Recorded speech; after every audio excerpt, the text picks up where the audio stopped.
If you want to win your fantasy football league in 2025, start with this. CeeDee Lamb is the safest wide receiver one in football. Today, I'm building an entire league-winning roster starting with Lamb round by round. Here's why Lamb is the perfect round one anchor. He has the best floor of any fantasy wide receiver. Last 20 games with Dak Prescott. Top 24 wide receiver in 85% of his games. Top 12 wide receiver in 55% of his games. For context, Jamar Chase's historic 2024 season, top 24 in 77% of games, top 12 in 59%.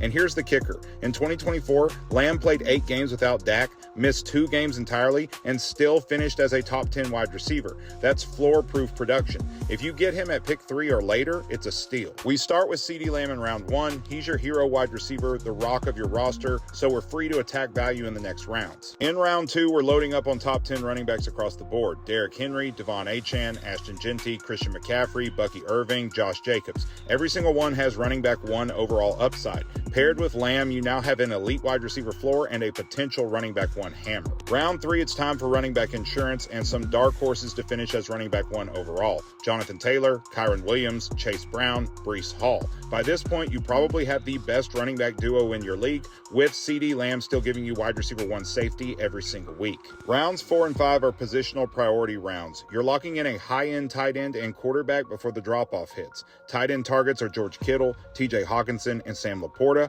Quarterback targets are Jaden Daniels, Jalen Hurts, Joe Burrow, Patrick Mahomes, and Baker Mayfield. Once these names are gone, the talent cliff is steep. Don't wait too long here. Round 6 is where we find sidekicks for CeeDee Lamb. High upside wide receiver 2, wide receiver 3 options. Jalen Waddle, Jameson Williams, Chris Godwin, Jordan Addison, Jerry Jeudy, Travis Hunter, Calvin Ridley, Brandon Ayuk, Jacoby Myers, Deebo Samuel. Think of these guys as your week winners when Lamb inevitably drops a monster 30-point game. They push you over the top. Rounds 7 and 8 are where we balance our roster with depth at all positions. Running back targets are Caleb Johnson, Travis Etienne, Javonte Williams, Cam Scatterbo. Tight end depth, Tyler Warren, Dalton Kincaid, Jake Ferguson. Wide receiver depth, Ricky Pearsall, Josh Downs, Matthew Golden, Darnell Mooney, Keon Coleman. By the end, you've got an elite wide receiver 1, 2 potential running back 1s, a top-tier quarterback and tight end, and plenty of depth.